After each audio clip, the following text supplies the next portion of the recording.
Bien, donc il n'est pas du tout question de prendre du retard cet après-midi. Là, le régime change un peu. On entre dans un système dictatorial. Donc on va immédiatement commencer la session de l'après-midi. Je vais donner la parole à Michel Olivier, qui a fait toutes sortes de recherches fort intéressantes, d'abord sur la philosophie du langage, ensuite sur Lyotard, également sur Lévinas, qui a publié un petit livre présentant la philosophie de Peirce et qui est en train d'en préparer un présentant la philosophie de Quine. Je lui donne la parole. Merci beaucoup Jean-Michel. Je voudrais commencer par remercier Flora et Joël et l'ensemble des organisateurs de ce colloque pour cette organisation d'abord très, très efficace et très agréable, et puis les remercier de m'avoir donné cette chance de m'adresser à vous à cette occasion. Alors n'ayez pas trop peur de la slide qui est là, qui est un petit peu iconoclaste. La présentation que je vais vous faire en fait est fortement inspirée par un article de Jean-François Lyotard qui s'appelle La logique de Lévinas, qu'il a publié à la fin des années 70, au cours duquel effectivement nous allons dire quelques mots de logique, mais quelques mots seulement. Voilà. Donc la communication que je vous propose est une tentative de formulation, disons, logico-linguistique, des enjeux éthiques d'Autrement qu'être, enjeux éthiques qui se dessinent dans le texte lévinassien autour de notions telles que la proximité, la passivité, la mise à l'accusatif, ou encore le « me voici ». Alors pour poser quelques idées que tout le monde connaît déjà, on sait que le pour autrui lévinassien, c'est-à-dire la morale même, à la fois forme et contenu de cette morale, est posé hors être, dans la notion de proximité, hors être signifiant ou pouvant signifier que autrui comme tel et demande à ne pas être réduit au jeu de l'être, c'est-à-dire demande à n'être pas exclusivement objet du monde dans ma conscience intentionnelle, objet de savoir, thématisé, évalué, méritant secours ou non, méritant écoute ou non, selon mon système de préférence. Face à autrui dans la proximité, je n'ai pas le recul nécessaire à cette activité intentionnelle. Autrui est toujours déjà demande à mon égard, déjà obligation, responsabilité, avant d'être posé et synchronisé dans ma conscience, avant en quelque sorte de s'intégrer dans mon système du monde. Tout cela, nous le savons tous bien. Dans cette proximité immédiate, je ne suis pas agent de mon monde organisé en concepts et valeurs et dont autrui serait un objet parmi d'autres, mais obligé, absolument passif, mis à l'accusatif. Alors, bon, bien sûr, les expressions que j'ai déjà employées, comme je suis, je ne suis pas, sont des expressions abusives, je ne l'ignore pas, on le sait. Tout cela n'est pas description empirique, mais signification déontique d'autrui. C'est précisément cette situation hors être d'autrui, qui est demande du me voici dans la proximité avant d'être objet de savoir, dont je voudrais tenter une réception logique. Alors évidemment, je n'ignore pas du tout la contradiction dans les termes mêmes du projet, contradiction d'ailleurs déjà longuement explicitée par Lévinas lui-même dans Autrement qu'être. La difficulté bien connue réside dans le fait que la demande d'autrui dans la proximité, étant hors être, elle ne peut qu'être trahie par toute analyse de la grammaire du dit, qui n'est que grammaire de l'être, évidemment. Mais cette objection repose au moins en partie sur un malentendu. Le système linguistique est plein de paradoxes, de difficultés, que j'ai envie d'appeler des points de rébellion, des points d'insoumission à l'être en quelque sorte, qui se révèlent comme traits du langage, non maîtrisables par les règles mêmes du langage. Et l'analyse de ces points de rébellion est précisément une des méthodes à notre disposition pour saisir les traces de ce qui, dans l'être, entre guillemets, ne va pas, aussi étrange que puisse être cette expression, qui signe bien le rejet de l'immanentisme. Lévinas lui-même en explicite un exemple dans Autrement qu'être, dans L'éternel retour du scepticisme, j'y reviens pas. On peut citer un autre exemple qui est offert par Wittgenstein, dont l'analyse du bien éthique dans sa conférence sur l'éthique fait apparaître celle-ci comme définitivement rebelle à l'être, au dit, précisément parce que le terme bien y apparaît comme en rébellion contre sa propre grammaire. C'est cette démarche-là, ce type de démarche-là qui m'intéresse. Nous partons donc en chasse d'une sorte de difficulté logico-linguistique susceptible de révéler un ça ne va pas de l'être où se logent des enjeux éthiques du texte lévinassien Autrement qu'être. On peut immédiatement se demander, mais je ne vais pas traiter la question tout de suite, on peut immédiatement se demander mais pourquoi faire une telle violence au texte lévinassien? Pourquoi ne pas y entrer par osmose? Pourquoi ne pas s'imbiber, s'imprégner, tenter une pure compréhension internaliste en quelque sorte de l'œuvre? Pourquoi lui faire cette violence d'essayer de la recevoir depuis une extériorité? C'est une bonne question. Mais je la réserve, très trop longue, je la réserve pour éventuellement la discussion, j'espère qu'il y aura une question là-dessus. Je pourrais me cacher derrière le fait que Lyotard l'a fait avant moi, donc en soi c'est déjà une légitimation, ça ne suffit certainement pas, mais je vous donne rendez-vous après si vous souhaitez traiter cette question. Donc l'être, l'activité intentionnelle objectivante, la synchronisation, la thématisation, le savoir, tous ces termes lévinassiens issus du vocabulaire phénoménologique ont un pendant ou un corrélat direct dans le vocabulaire logique. Il s'agit tout simplement des énoncés descriptifs, ceux qui disent quelque chose de façon prédicative. La grammaire descriptive, c'est la grammaire du savoir, sa logique, c'est la logique classique de l'être, dont nous avons tous quelques notions. La question éthique survient toujours dans le vocabulaire logico-grammatical comme irruption des énoncés prescriptifs. Je prends un petit exemple vraiment basique et superficiel. La table est sur le sol, c'est une description. Elle n'est pas suspendue en l'air, c'est une inférence de bonne logique descriptive. Et puis quelqu'un dit « prends-la et mets-la dehors ». Bon, irruption du prescriptif. Le point important est que ce qui fonde, au sens de ce qui rend légitime les énoncés descriptifs, et la logique qui les régule, c'est évidemment leur vérité, leur correspondance réglée avec l'être. La question est où est le fondement de la prescription? Y a-t-il une logique qui l'accompagne, c'est-à-dire une légitimité qui autorise le passage d'une prescription à une autre? La prescription est-elle hors être, définitivement hors être, c'est-à-dire non régulée par la description? Qu'est-ce qui la relie à la description, c'est-à-dire à l'être? Voilà différentes façons de projeter les enjeux éthiques en logique. Le plan de l'exposé, dans un premier temps, je vais tenter d'y voir clair d'abord. Je vais tenter un effort de clarification de ces questions générales en m'appuyant sur les travaux de von Richt, que certains d'entre vous connaissent sûrement. Et nous y verrons que même la logique soucieuse de préserver la spécificité du prescriptif, ce qu'a tenté de faire von Richt, ne fait finalement que construire des moyens de réguler celle-ci par le descriptif. Nous allons donc, dans ce premier temps, nous contenter de retrouver quelques idées classiques de Lévinas, mises en évidence en quelque sorte dans un autre univers par von Richt. Dans un deuxième temps, nous verrons avec un article de Lyotard que Kant a tenté d'échapper à cette régulation. C'est précisément la logique de Lévinas que j'évoquais tout à l'heure. Mais Lyotard se lance dans une folle aventure de traduction de l'impératif catégorique en logique formelle, et nous verrons avec lui, et nous verrons pourquoi il a tenté cette démarche, mais nous verrons avec lui que Kant n'a fait finalement que soumettre encore le prescriptif au descriptif. Et là, nous aurons de nouveaux moyens, en quelque sorte, ou de nouveaux outils pour mieux cerner l'enjeu logique lévinassien et toute sa difficulté, qui est de libérer le prescriptif de sa soumission au descriptif. Et le « ça ne va pas », auquel je faisais allusion tout à l'heure, va résider là.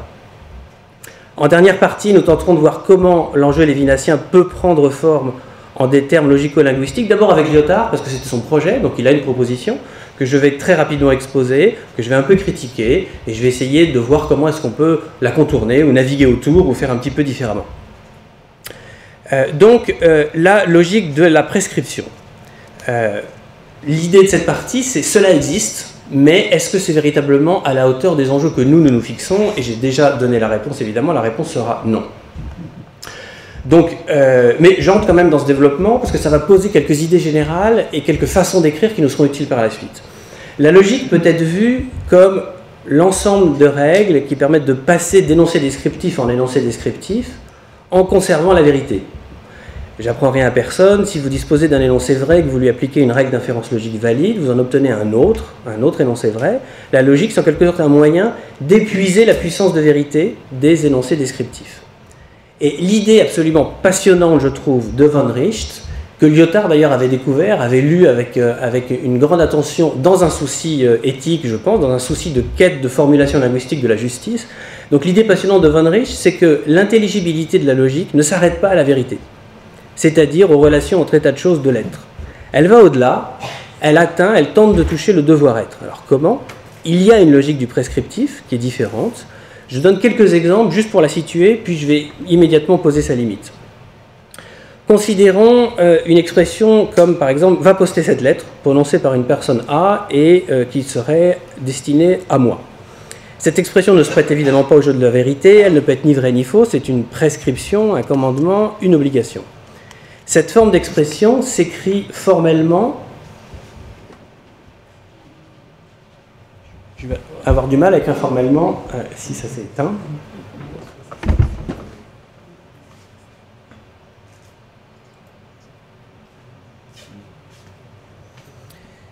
Ça s'écrit formellement OP, O est l'opérateur d'obligation, P est l'état de choses qui est demandé par l'obligation, ici en l'occurrence mon postage de cette lettre. Pourquoi faire des réductions comme ça? Je ne vais pas apporter la réponse tout de suite, j'y reviendrai lorsque je parlerai de Kant. Il y a un intérêt assez évident à réduire une phrase normale et naturelle en sa forme logique, mais j'y reviendrai un peu plus tard. Von Rich nous fait remarquer, et là est le point fondamental qu'il faut absolument saisir, qu'une telle expression, OP, peut être interprétée de deux façons complètement distinctes. La première est une interprétation descriptive. Il s'agit de sa réception dans la logique de l'être et du vrai. A dit à B va poster cette lettre, et le sens de cette énonciation est que A a demandé à B d'aller poster cette lettre. Nous demeurons dans l'être parce qu'il s'agit juste de constater un événement qui se trouvait une demande. De cette vérité, nous faisons ce que nous voulons, nous pouvons la commenter, la discuter, en inférer des choses. Et en ce sens, OP décrit un état de choses du monde, l'existence d'une demande, ça se prête parfaitement à la logique classique de l'être. Les règles de conjonction, disjonction, négation, tout ce que l'on veut s'applique parfaitement à ce type d'expression. Je peux aussi recevoir cette énonciation, cet ordre, comme purement prescriptif, ce que d'autres auront dit de façon performative, comme en son émission produisant la prescription. Là, il ne s'agit plus d'une vérité à commenter ou à inférer, mais d'une demande, dont le seul enchaînement légitime est de l'exécuter ou de refuser de l'exécuter. C'est ce qui signe sa réception prescriptive, c'est cela, c'est qu'il ne s'agit plus de la commenter, mais de l'exécuter ou de ne pas l'exécuter. Et Von Rich nous fait la remarque fondamentale, c'est le deuxième point fondamental de toute cette affaire, c'est que ces deux interprétations sont toujours possibles d'une seule et même énonciation. Rien dans l'énoncé n'oblige à ce que sa réception soit prescriptive ou descriptive. Et le « ça ne va pas » qu'on cherchait va s'enraciner là, évidemment. Sa réception se joue toujours chez son destinataire et non dans la grammaire de l'énoncé. Dans le jargon local, on appelle ça, c'est un enjeu pragmatique. La relation entre destinateur et destinataire, non seulement n'est pas déterminée par le contenu de l'énoncé, mais c'est au contraire la signification de l'énoncé qui est déterminée par cette relation. Alors, le point sur lequel insiste Von Rich, c'est que l'interprétation prescriptive ne s'insère plus du tout correctement dans la logique de l'être et va nécessiter une autre logique. Pourquoi? Prenons un petit exemple, simplement ne serait-ce que la négation. La négation descriptive d'une phrase comme « va poster cette lettre », c'est l'absence de demande. Vous ne dites rien, c'est la négation. Il n'y a pas de demande de poster cette lettre. Alors que sa négation prescriptive, ce n'est pas cela du tout, c'est une autorisation explicite. C'est « tu peux ne pas poster cette lettre ». Ça s'écrit complètement différemment en logique formelle.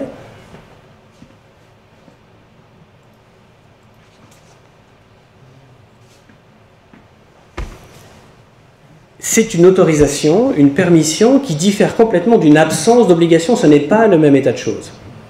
Une autre illustration, je vais passer les slides, mais lorsque vous dites il est obligatoire de poster cette lettre et de ne pas poster cette lettre, évidemment, en termes, ce n'est pas une contradiction au sens classique, c'est-à-dire que vous pouvez parfaitement exprimer cette demande. Cette demande est contradictoire, mais ce n'est pas une contradiction au sens de la logique de l'être, c'est-à-dire elle n'est pas impossible. On peut tout à fait dire va poster cette lettre et ne va pas poster cette lettre. Cette obligation peut exister, mais c'est une obligation étrange. Pourquoi? Parce qu'elle est impossible à respecter. Autrement dit, c'est une obligation irrationnelle. Irrationnelle parce que l'état de choses qui est demandé par cette obligation est logiquement impossible dans l'être. Mais l'obligation elle-même est possible. La distinction essentielle est là. Il est possible de demander ça. Et on voit bien ici en quoi donc, le prescriptif échappe aux lois de l'être. Pour Von Rich, c'est là que se manifeste logiquement la distance entre l'être et le devoir-être. Sur cette idée-là, Von Rich a développé toute une logique déontique qui est en fait une logique de la rationalité des demandes. C'est une logique de la rationalité des demandes. J'entre pas dans le détail, je passe très vite, mais l'idée est que pour nous, l'intuition géniale de Von Rich a en quelque sorte accouché d'une souris. Pourquoi? Parce que ce n'est pas une logique de la prescription au sens où ce serait la légitimité prescriptive qui serait inférée d'une expression vers une autre expression. C'est juste que toute cette logique ne fait que dégager deux couches de l'être, l'être des normes et l'être des états de choses demandés dans ces normes. Et cette logique se contente d'assurer la cohérence ontologique entre les deux. C'est-à-dire que la logique prescriptive de Von Rich ne fait que poser les règles de la prescription qui sont telles que les états de choses demandés ne sont pas contradictoires. C'est cette mise en cohérence logique entre l'être des normes et l'être des états de choses demandés par les normes qui est déployée par von Richt, et on voit bien à quel point c'est tout à fait loin de ce que nous recherchions. Alors, en conclusion sur cette partie-là, on voit bien que von Richt a vu que les expressions normatives étaient sujettes à deux interprétations possibles, j'y reviens parce que c'est vraiment le point clé, descriptive et prescriptive, et que se joue là une espèce de drame. Ce qui revient à dire en termes moins logiques que l'on peut toujours thématiser une obligation, par exemple pour chercher à la légitimer ou la délégitimer, plutôt que de l'exécuter. Il a bien vu que dans la formulation de ces expressions, la formulation même de ces expressions était incapable de solliciter l'une des deux interprétations plutôt que l'autre. L'enjeu est purement pragmatique, et il a bien vu aussi que l'interprétation prescriptive était complètement irréductible à la logique de l'être, mais pour nous, tout cela ne nous amène pas à ce à quoi on cherchait. La question éthique demeure entière, et elle serait quelque chose comme « mais qu'est-ce qui fonde le lien non causal entre une prescription pure et l'état de choses qu'elle prescrit ?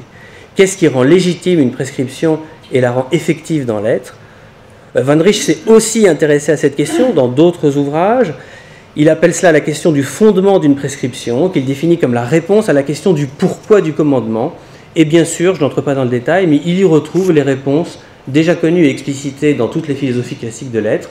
Il n'y a que deux légitimations possibles d'un commandement dans l'être, ou bien il résulte, au sens de la logique déontique que je viens de poser, d'un autre commandement qui le précède, ou bien il résulte de la conjonction d'une fin déjà acceptée et d'un lien technico-logique entre l'état de choses demandé par le commandement et cette fin. Et dans les deux cas, la légitimité de la prescription demeure complètement régie par la vérité et l'être. Et Lyotard, qui a lu ça avec beaucoup d'attention, remarque que c'est dans cette brèche, Lyotard va tenter de s'engouffrer sur la base de l'idée que dans les travaux de von Richt, en fait, le fondement kantien de l'impératif catégorique est le grand absent. Le terme catégorique vise précisément à souligner qu'il s'agit de sortir d'une légitimation ontologique, qu'elle soit téléologique ou déontiquement inférée.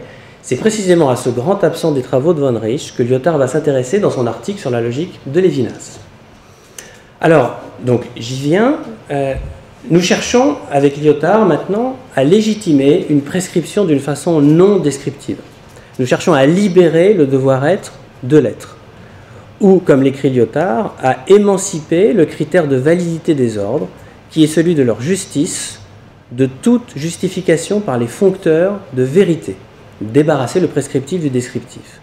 Nous cherchons un commandement qui porte en lui-même son autorité, qui ne se déduit pas d'un autre ordre, selon les inférences déontiques de von Richt, ni d'une fin déjà donnée et d'un lien causal.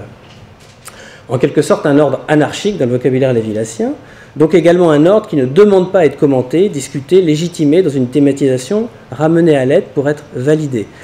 Lyotard souligne avec beaucoup de force cette idée que c'est dans ce possible perpétuel des enchaînements du commentaire sur le commandement reçu descriptivement, auquel il cherche à échapper logiquement, il y voit la forme linguistique de l'ilia. Dans ce commentaire de l'ordre, l'obligé prend la parole, il était un tu de l'obligation, mais préfère résolument redevenir un je du commentaire, légitimant ou invalidant. C'est précisément là que l'éthique disparaît.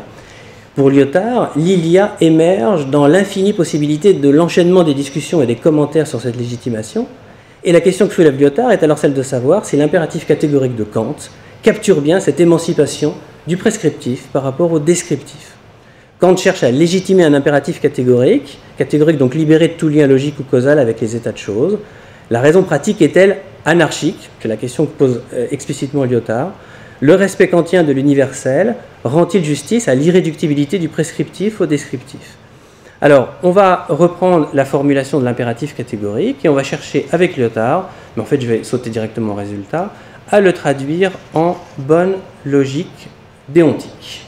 Je rappelle juste l'impératif catégorique.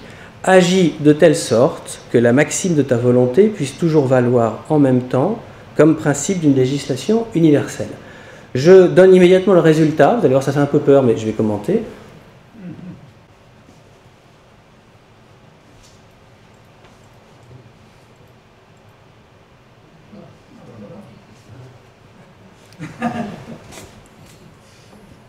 Alors, avant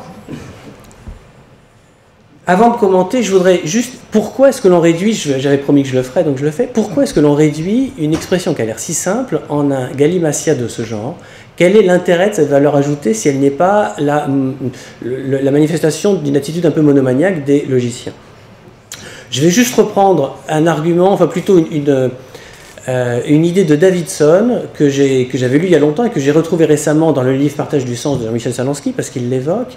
Et Davidson dit que finalement la réduction à la forme logique présente la valeur et l'intérêt de situer une phrase par rapport à ce qui en découle d'une part et par rapport à ce dont elle découle d'autre part.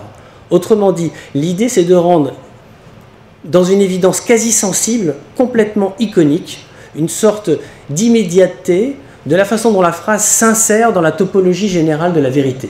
Ce qui en découle, ce dont elle découle. C'est ça que la réduction à la forme logique donne. Cette espèce de situation immédiate, sensible, qui saute aux yeux de la phrase dans la topologie générale de la vérité. C'est ça l'ambition. Et je tenais à dire ça parce que je m'attendais évidemment à une réaction un peu surprise, voire distanciée par rapport à ça. Il y a une valeur terrible dans cette démarche. Alors bon, maintenant je la commente. Je dispose de ce truc-là.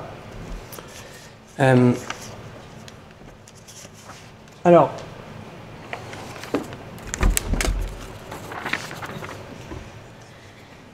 la première chose, c'est ce petit symbole-là, qui est simplement le symbole de l'identité. Le symbole de l'identité dit donc que ce qui est à gauche est rigoureusement équivalent à ce qui est à droite. Ce qui est à gauche, on retrouve l'opérateur d'obligation, O, et Y alpha, c'est une formulation un peu plus sophistiquée de ce que j'avais appelé tout à l'heure P, c'est l'action alpha qui doit être exécutée par Y. Autrement dit, ceci, c'est la prescription, reçue bien prescriptivement, pour Y d'exécuter l'action alpha. Et à droite, il y a, en gros ici c'est la même chose, hein, c'est l'obligation pour Y de faire alpha, il y a ce petit symbole à côté NY. Qu'est-ce que ça signifie?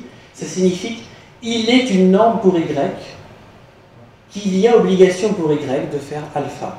Autrement dit, cette affaire-là, mise en évidence par Lyotard, c'est que ceci n'est autre que la réception descriptive dont je parlais tout à l'heure avec Van Rich, de la prescription. D'accord ? À droite, il y a l'universalisation de cela, c'est-à-dire pour tout x, nx, ox alpha, c'est-à-dire que pour tout x, il est une norme pour x d'avoir, qu'il pèse sur x l'obligation de faire alpha. Autrement dit, si l'on traduit en bon français cette traduction de Lyotard en logique formelle de l'impératif catégorique, qu'est-ce qu'elle montre? Elle montre ceci.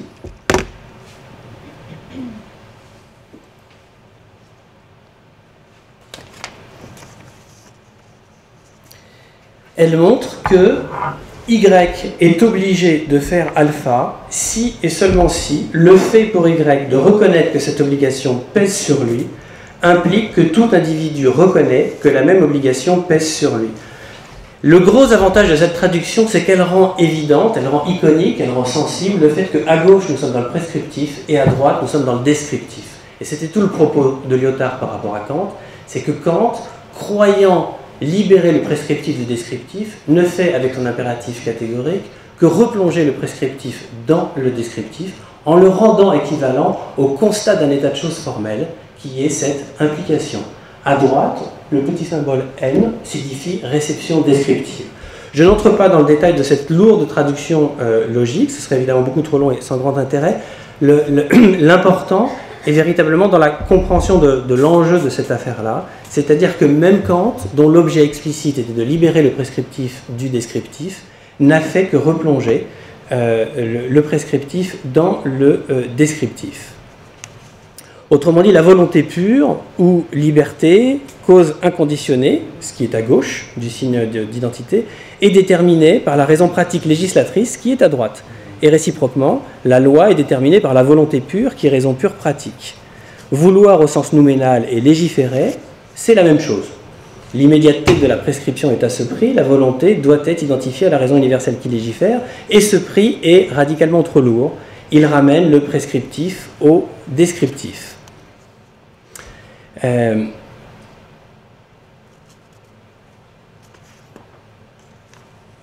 Je n'insiste pas plus là-dessus, juste peut-être un point. sur l'idée que Lyotard considérait, enfin il le dit à la fin de son article, mais il considérait que finalement cette espèce d'échec de Kant à libérer le prescriptif du descriptif s'enracine à l'origine dans le fait que la volonté libre nouménale est traitée par Kant comme une quasi-cause, et donc déjà le schéma de la réduction du prescriptif au descriptif était déjà présente comme virtuellement, et se manifeste ensuite, mais était déjà présente dans ce simple fait de traiter comme une quasi-cause la volonté libre nouménale. Donc Lyotard en conclut que l'enjeu éthique du texte lévinassien va très au-delà de la démarche kantienne. Il est de pouvoir parler de l'obligation sans jamais la saisir comme objet de savoir, sans chercher à la légitimer ou à la déduire dans le savoir ou la raison, c'est-à-dire en évitant l'interprétation descriptive dont parlait von Richt. C'est l'enjeu de la passivité, de la mise à l'accusatif, de la proximité. Devant une prescription, toute réponse autre que « me voici » serait un enchaînement avec un commentaire, donc la prise de la prescription comme un état de choses pour le commenter, en développer une connaissance, une analyse, éventuellement une légitimation. Tout cela correspondrait à une réception descriptive du commandement, donc définitivement, nous n'en sortons pas. Pour en sortir, pour sortir de la description, il faudrait que le jeu de la discussion entre égaux sur un thème soit interrompu. C'est la façon dont Lyotard voit, linguistiquement parlant, l'enjeu lévinassien. Et là, il pose la question qui lui permet de conclure. Il dit, mais quelle forme linguistique peut bien prendre cette obligation pure, c'est-à-dire rebelle à la réception descriptive? On a vu ce qu'elle n'était pas, qu'est-ce qu'elle est, comment elle se manifeste en langue. Et c'est là où le développement de Lyotard me semble emprunter une piste un petit peu difficile à suivre. Sa proposition, au cours de laquelle, je dis ça pour l'anecdote bien sûr, il s'appuie explicitement sur un jeune logicien du nom de Jean-Michel Salansky, je crois, consiste à remarquer que le commandement pur sans contenu, obéi entre guillemets, est en général considéré comme incomplet. Je résume la démarche très rapidement. Obéi est incomplet pas seulement parce qu'il fait référence à un autre commandement qui précède et qui lui a un contenu, mais il semble que obéi soit destiné à être définitivement incomplet. Alors pourquoi je dis ça avec autant de synthèse et de simplicité qu'il m'est possible? Supposons que nous ayons un contenu de commandement déjà donné. Puis O, le commandement obéit en écriture formelle, et E, son exécution. Donc pour compléter le commandement, il faudrait avoir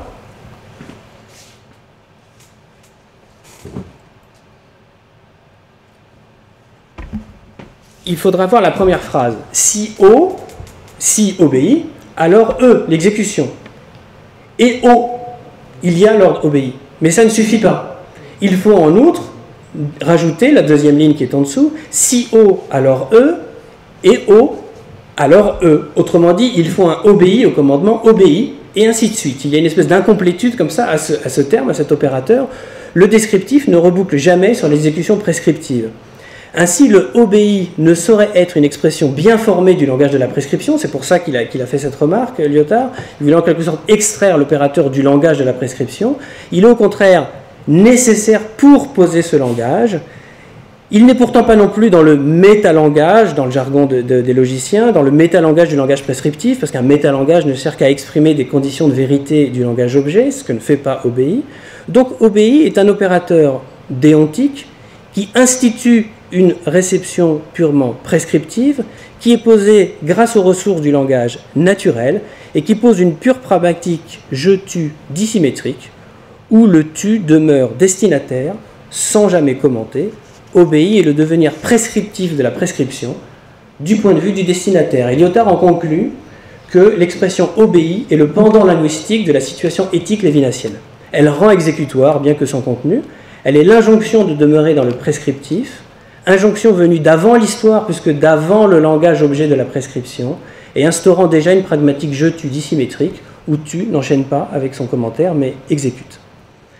Alors, j'en arrive à ma dernière partie. Cette réponse à la question de savoir comment incarner en langue la pure prescription lévinassienne me semble, pour ma part, extrêmement intéressante, mais difficile à suivre, et surtout, elle ne me semble pas épuiser le propos lévinassien sur la prescription. Je vois au moins 3 raisons à ça, il y en a sûrement beaucoup d'autres, qui pourra faire l'objet d'une discussion, si discussion il y a. Première raison, cette pragmatique je-tu, même dissymétrique, semble faire assez peu de cas de l'illéité, je vais expliciter dans 2 minutes. Deuxièmement, le langage naturel d'où est issu l'opérateur obéi semble pourvu d'une étrange transcendance, si l'on veut du moins que ce soit fidèle à Lévinas. Et la question du tiers, qui pourtant crie déjà justice dès le obéi du visage, est laissée de côté totalement par cette affaire. Or, et c'est un point qui me semble fondamental, dans toute démarche qui veut traduire linguistiquement parlant Lévinas, la linguistique doit prendre en compte la question du tiers, parce qu'elle est sociétale de part en part. Nous allons donc maintenant terminer en analysant rapidement ces trois difficultés et leurs conséquences. Donc dans le second paragraphe du chapitre 5 de Autrement qu'être, qui s'appelle La gloire de l'infini, Lévinas s'interroge sur la notion de témoignage. Témoignage qui révèle le commandement, qui révèle le obéi. Et ce qui témoigne du obéi, c'est bien sûr le destinataire du commandement. Mais Lévinas ne se contente pas, comme Lyotard semble le sous-entendre, de souligner que le commandement n'est commandement que parce qu'il est reçu comme tel. Il va beaucoup plus loin.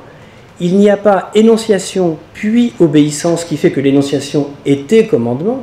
Il y a obéissance donc commandement. C'est l'obéissance qui témoigne d'un commandement qui n'a jamais été énoncé. Quelques citations que vous connaissez tous.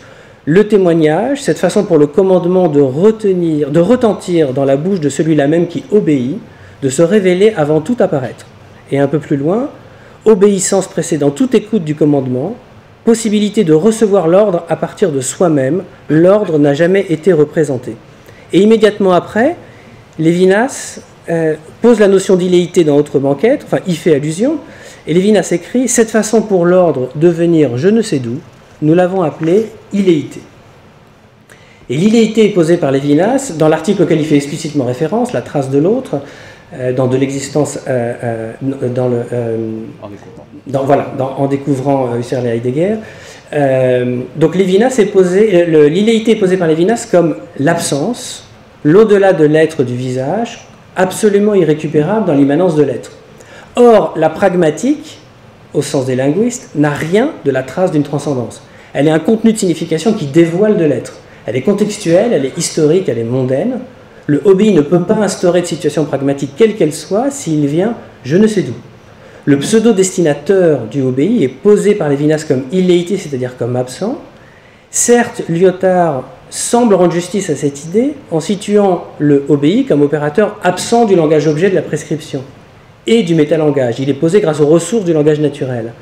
Mais il me semble qu'il est complètement abusif de parer le langage naturel de transcendance. Le langage naturel permet de poser les opérateurs linguistiques en vertu du fait qu'il joue le rôle de métalangage de tous les métalangages par la puissance de son ordre infini.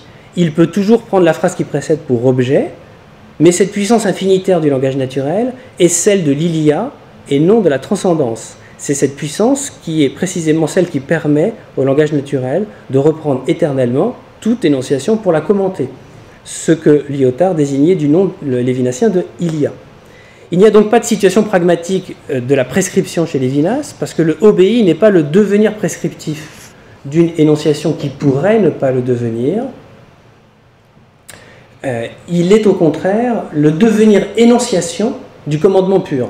Il n'y a pas obéi sa pragmatique puis obéissance, mais immédiatement obéissance dont le obéi est inféré. Inféré par qui? Par le commentateur, qui est Lévinas, ou Lyotard, ou nous. En échappant à la thématisation, la prescription échappe aussi à la pragmatique, au jeu tu même dissymétrique, pour être déviée vers l'illéité, et l'illéité me semble précisément signifier l'absence de situation pragmatique de la prescription pure. Mais l'absence de pragmatique en linguistique est complètement intolérable, c'est inaudible, c'est impossible à penser pour un linguiste. Le mot obéi, comme peut-être d'ailleurs le mot Dieu, je ne sais pas, me semble signifier précisément l'instauration d'une comme si pragmatique, l'enrôlement de cette illéité dans le jeu de la linguistique qu'il exige. Obéi résout en linguistique le trou de l'autrement qu'être dans la linguistique. Mais ce obéi ne me semble pas premier, il est inféré du me voici, de l'obéissance.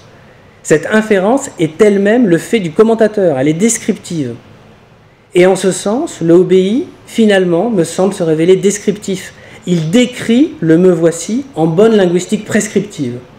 Seul le me voici est de la pure grammaire prescriptive. Mais à nouveau, Lévinas ne s'arrête pas là. Il ne s'arrête pas au me voici devant l'illéité, il tente de prendre en compte la réalité sociétale, donc le tiers. Et on le sait, la présence du tiers fait que la proximité devient savoir. Je ne peux pas tout devoir à tous, là on est dans la question de la rationalité du donneur d'or au sens de Von Richt. Donc je dois savoir, calculer, comparer, décider, passer de la passivité à l'activité de la conscience intentionnelle qui va constituer un monde et y opérer avec compétence, donc savoir. Et cette présence du tiers, chez Lévinas, est posée comme immédiate. Je reprends une citation qui a d'ailleurs déjà été faite. Ce n'est pas que l'entrée du tiers soit un fait empirique et que ma responsabilité pour l'autre se trouve par la force des choses astreinte à un calcul. Dans la proximité de l'autre, tous les autres que l'autre m'obsèdent, et déjà l'obsession crie justice, réclame mesure et savoir, et conscience. Ainsi, la prescription pure est immédiatement déjà commandement au savoir. Il prescrit le savoir. Obéit, dans le chapitre 5, signifie déjà « sache pour autrui ». Obéit est inféré de « me voici ». L'accusatif pur signifie un « je dois savoir » pour autrui. La prescription pure devient une injonction au savoir, mais un savoir absolument mis au service de tous les autrui, mis au service de la réalité sociétale. Ce savoir est sans doute trahison de l'illéité, évidemment, puisque dans le savoir, il n'y a aucune place pour l'anarchie, mais Lévinas semble assumer parfaitement cette trahison. Il écrit par exemple dans une note de bas de page de Autrement qu'être, « On ne peut sans équivoque faire signe dans la nuit, il faut dire ce qu'il en est, dire quelque chose avant de ne dire que le dire. » C'est ce « avant » qui m'importe. Il faut dire quelque chose avant de ne dire que le dire. Le savoir, en ce sens, est premier, en vertu du terme « avant ». Le « me voici » est le devenir adressé du savoir. Ce qui est difficile à comprendre, évidemment, c'est que le savoir est fondamentalement collectif. Tout lecteur de Wittgenstein et Peirce sait à quel point cette affaire n'est pas qu'un truisme. Le savoir privé est un non-sens. L'injonction au savoir au service de la justice prend donc nécessairement la forme d'une participation à une aventure collective. Et cette dimension collective rend la notion d'élection et la construction de la subjectivité lévinassienne assez délicate. Comme toute aventure collective, cette dynamique et son tempo semblent trouver leurs règles en eux-mêmes dans le processus de fonctionnement de la vaste communauté du savoir. Et l'injection de savoir pour la justice devient bourdonnement, où je ne suis que participation à un processus collectif. L'enjeu éthique lévinassien réside donc non pas directement dans la pureté de la phrase prescriptive, mais dans le résidu prescriptif de la linguistique descriptive qui exprime le savoir. Dans le savoir, le destinateur de la phrase descriptive doit demeurer dans la proximité, en destinant son savoir à la justice, non pas conçu comme gestion efficace des masses, mais comme inquiétude insatiable. Et c'est là où je voulais en venir, et je termine. Alors que nous cherchions avec Lyotard l'incarnation linguistique de la prescription pure, de la prescription irrécupérable en description, nous sommes maintenant, c'est-à-dire en gros après lecture du chapitre 5 de Autrement qu'être, plutôt en recherche d'une dimension prescriptive de la description. L'injonction est de demeurer inquiet avec notre savoir. Le savoir est nôtre, processuel, mais l'inquiétude est mienne, incessible et élective. Elle consiste à accompagner toute phrase descriptive d'un « me voici ». Je ne participe pas anonymement à l'aventure du savoir, mais je porte l'urgence du savoir parce que le tiers crie justice. L'impératif catégorique traduit en logique de la prescription par Lyotard nous a bien montré, par sa mise en équivalence du prescriptif et du descriptif, que chez Kant, tout énoncé, même prescriptif, est accompagné du « je pense » de la perception. Et le propos lévinassien me semble incarné, du moins incarné en linguistique, me semble être une injonction provenant on ne sait d'où, d'accompagner tout énoncé, en particulier tout énoncé descriptif, d'un « me voici » de la proximité, témoignant de l'inquiétude quant à la destination de ce savoir. La prescription pure n'est pas le devenir prescriptif incarné par le « obéi », mais le « me voici » qui accompagne toute description, en deçà du « je pense ». Il y a bien mise en équivalence du prescriptif et du descriptif, mais non pas pour réduire le prescriptif au descriptif, comme l'ont fait finalement Kant et von Rich, mais pour réduire le descriptif au prescriptif, par cette petite expression de pure mise à l'accusatif, « me voici », trace de l'autrement qu'être, intrus dans le savoir, perturbant son devenir processus. Cela ne fait pas du savoir une modalité de l'éthique, mais de la dédicace éthique du savoir, l'injonction de justice qui est la prescription comme telle. Je vous remercie.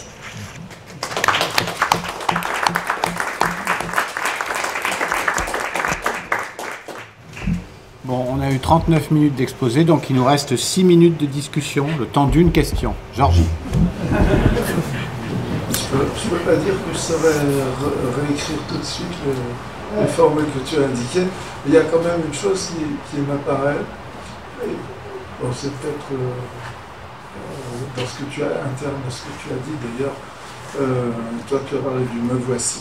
Mais bon, la manière dont tu as formulé l'impératif catégorique, c'est ce que tu dois faire. Tu dois faire, tu as une règle pour dire ce que tu dois faire. Mais prenons-le à l'envers, ce que tu ne dois pas faire. Moi, il me semble que ça marche plus à ce moment-là. Si tu inverses, donc tu vas dire, tu vas généraliser. Je parle de l'interdit maintenant. Au lieu de parler de ce qu'on doit faire, d'une obligation, parlons de l'interdit. Alors, il y a une chose qui me semble qui ne marche pas. Il y a une peur de l'interdit. Il y a une peur de l'interdit parce que comment ça intervient dans ce schéma? C'est sur Kant. Oui, c'est comme ça que je comprends aussi la question, c'est sur Kant et la façon dont ça a été traduit.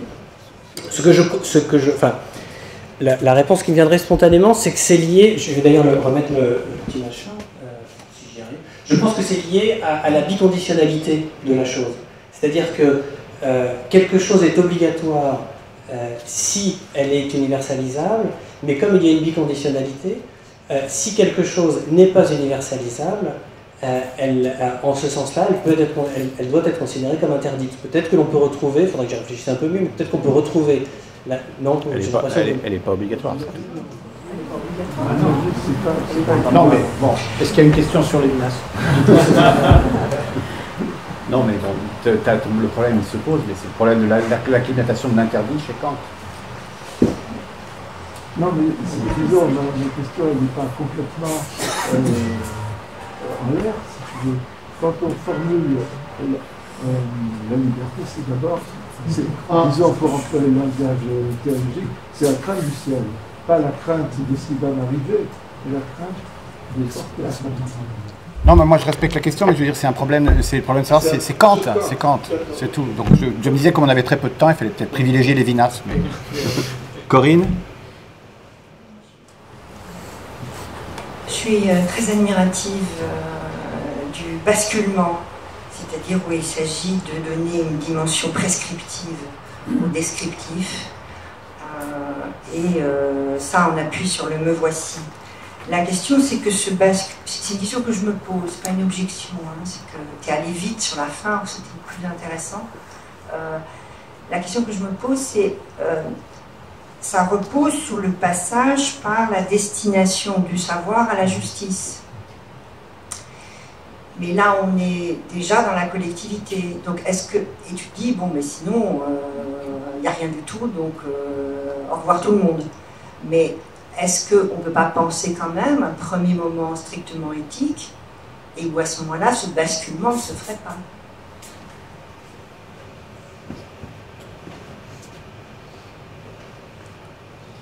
Je crois que la question est très bonne. Elle m'a traversé pendant que je travaillais à ce papier. Je crois que la seule réponse que j'ai trouvée, c'est peut-être pas la seule à faire, hein, mais la seule réponse que j'ai trouvée, c'est que s'il y a quelque chose qui précède le sociétal, jamais la linguistique ne saurait l'incarner. Je pense que la linguistique est sociétale de part en part. Et que je crois que c'est une faute d'aller chercher dans la linguistique quelque chose qui précède la socialité. Je peux me tromper, et je ne sais pas si Lyotard avait cette ambition-là, c'est-à-dire s'il était en quête du propos lévinassien pré-tiers, pré-sociétal, et à ce moment-là, je reste dérangé par cette idée de l'opérateur obéi, mais en tout cas, la question du tiers ne serait plus une objection si c'était son objet. Mais je crois que si c'est son objet, c'est un objet vain. Je crois que la linguistique et la logique, enfin la logique je ne sais pas, mais en tout cas la linguistique est de part en part sociétale. Bon, il nous reste 1 minute 30 théoriquement. Peut-être qu'on peut... Bon, moi je me sens mal vis-à-vis de Georgie, donc j'ai envie de revenir pendant 1 minute 30 sur la question. Et donc je pense qu'en mode purement kantien, tu ne pourrais légitimer de manière kantienne un interdit que si effectivement la maxime interdisant était directement universalisable. Et donc ça paraît pas formellement impossible. Moi, d'habitude, l'objection, enfin moi, ce que je voyais comme l'objection lévinassienne d'ailleurs, plus évidente à Kant, c'est que c'est l'impératif du secours lui-même qu'on comprend plus difficilement, parce que le secours, on le comprend beaucoup plus dans la situation singulière, j'ai apporté secours à autrui, Et bon, la médiation par l'universalisation d'une maxime paraît très étrange. En réalité, Kant prétend déduire le secours de son impératif catégorique. Bon, à mon avis, ça ne marche pas. J'ai écrit un article là-dessus. Pardon. Donc, normalement, vu la contrainte de temps que je crois devoir respecter, bien que je ne sais pas si je regarde jusqu'à quel point c'était universalisable, je vais donc demander qu'on remercie encore Michel et j'appelle Corinne.